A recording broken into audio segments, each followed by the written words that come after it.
खैरागढ़ उपचुनाव और उपचुनाव में भारतीय जनता पार्टी की सक्रियता और लगातार कार्यकर्ताओं के सम्मेलन और व्यापक जनसंपर्क के बाद जो वातावरण खैरागढ़ में दिख रहा है, भारतीय जनता पार्टी के पक्ष में खैरागढ़ उपचुनाव का वातावरण पूरी तरीके से एक तरफा समर्थन भारतीय जनता पार्टी के प्रत्याशी हमारे जो लगातार उस क्षेत्र में सक्रिय रहे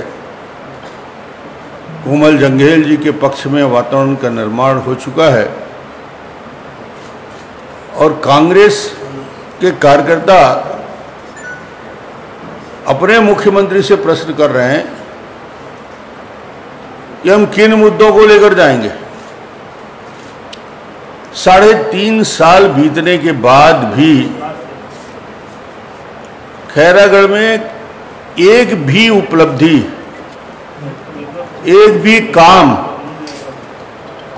विकास के न खैरागढ़ में, न छुई खदान में, न गंडई क्षेत्र में, न सालेवाड़ा क्षेत्र। जो भी काम है जो दिख रहा है, सड़कों का जाल बिछाने का काम, कृषि महाविद्यालय खोलने का काम, प्रधानमंत्री ग्राम सड़क योजना को विस्तारित करने का काम और डेवलपमेंट के जितने भी मापदंड हैं वो भारतीय जनता पार्टी के शासनकाल में हुए। और कांग्रेस के हमारे कार्यकर्ता ग्रामीण क्षेत्र में जाकर जनता को समझाने में घबरा रहे हैं और उसका एक नतीजा सामने आया कल। छत्तीसगढ़ ही नहीं, देश के इतिहास में पहली बार होगा कि किसी उपचुनाव में मुख्यमंत्री एक उपचुनाव के लिए घोषणा पत्र जारी करे। आज तक मैंने 15 साल मुख्यमंत्री रहा, पूरे देश में मैं देखता हूं कहीं घोषणा पत्र उपचुनाव के लिए जारी नहीं होते। पार्टी की घोषणा पत्र एक बार बनती है और इनकी भी घोषणा पत्र बनी थी, जन घोषणा पत्र।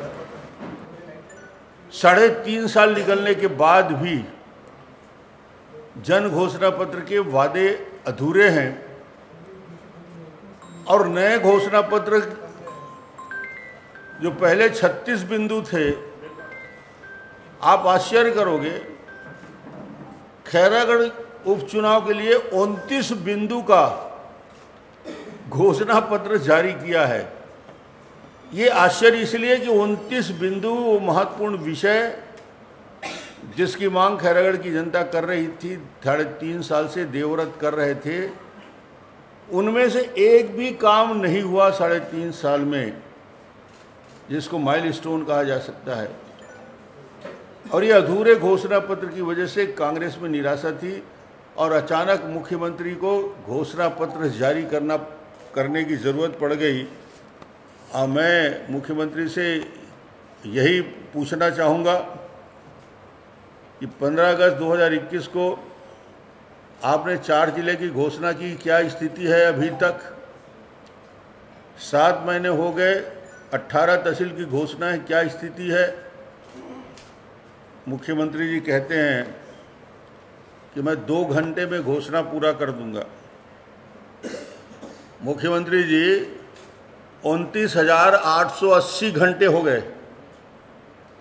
कितने घंटे हो गए? 29,880 घंटे हो गए।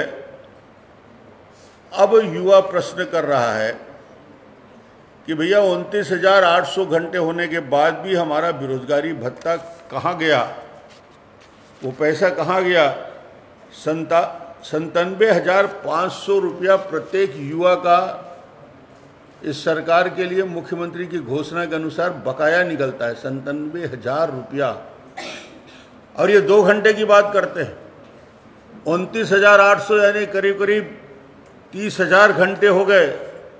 आपने कहा था कि हम शराबबंदी कर देंगे, महिलाएं पूछ रही हैं, और 2 घंटे की बात जब आप बोल रहे हो तो महिलाएं पूछ रही 30,000 घंटे के बाद भी नहीं हुआ शराबबंदी, फिर ये 2 घंटे का कहाँ से फार्मूला निकाल रहे हो मेरे भाई? अनियमित कर्मचारियों को नियमित करने के लिए उनको तो छटनी शुरू हो गई।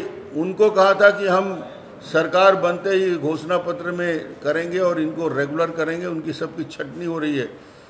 30,000 घंटे होने के बाद मुख्यमंत्री जवाब दें कि क्या हुआ उसका। मुख्यमंत्री ने कहा था सरकार बनते ही 2 साल का बोनस भारतीय जनता पार्टी ने छीना है, नहीं दिया है। बड़े दुखी मन से कहते थे कि हम 2 साल का बोनस देंगे।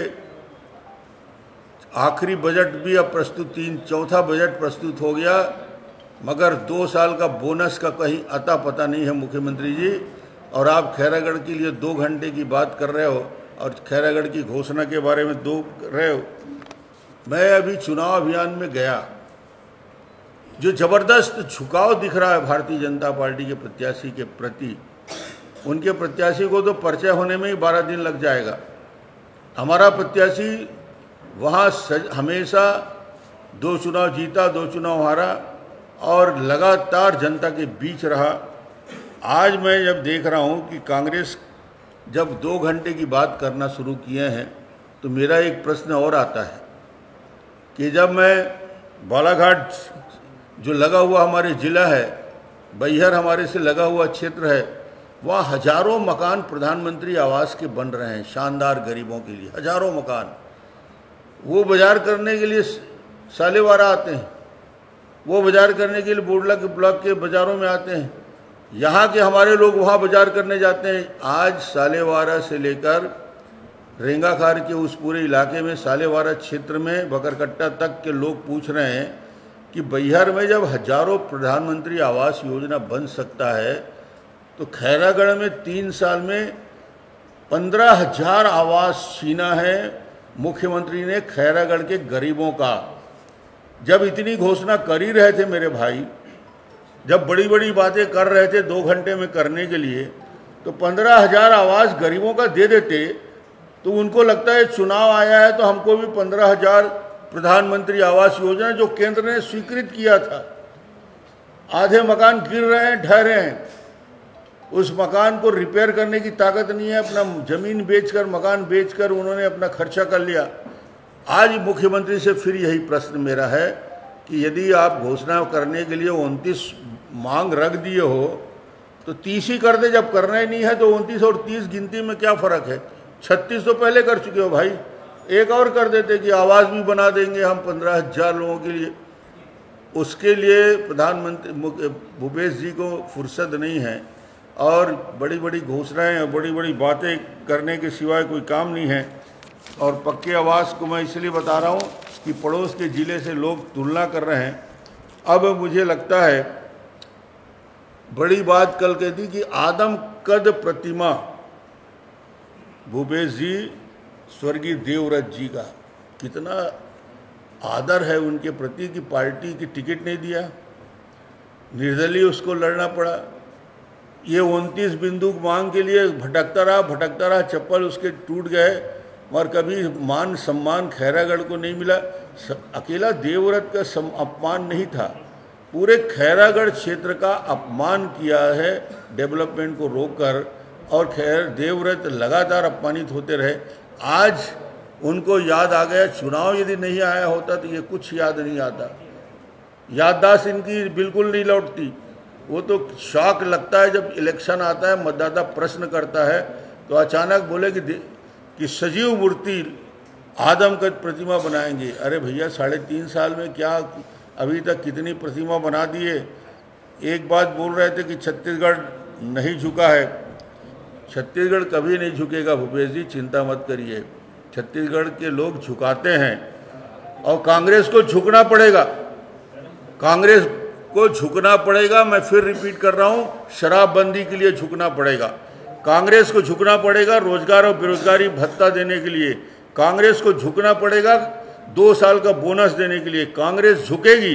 नियमितीकरण समेत समस्त वादे जो यूको से किया है, और कांग्रेस का झूठ हारेगा। कांग्रेस की पराजय होगी खैरागढ़ विधानसभा में। जितने झूठे वादे कर लें, जितने वादे करना है कर लें। अभी तो 29 और 30 हुआ है, इसको यदि आप 36 से ऊपर भी कर लें, खैरागढ़ की स्वाभिमानी जनता भूलेगी नहीं।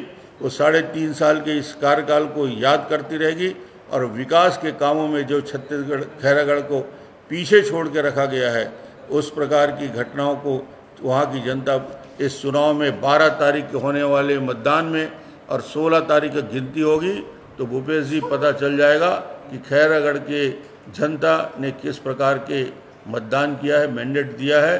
और ये इसलिए मुझे आज प्रेस में आना पड़ा क्योंकि कल प्रेस कॉन्फ्रेंस लेके मुख्यमंत्री जी ने 29 बिंदु पे अपनी बात कही थी। मैं उनको याद दिलाने के लिए आया हूँ। आप सभी का बहुत बहुत धन्यवाद।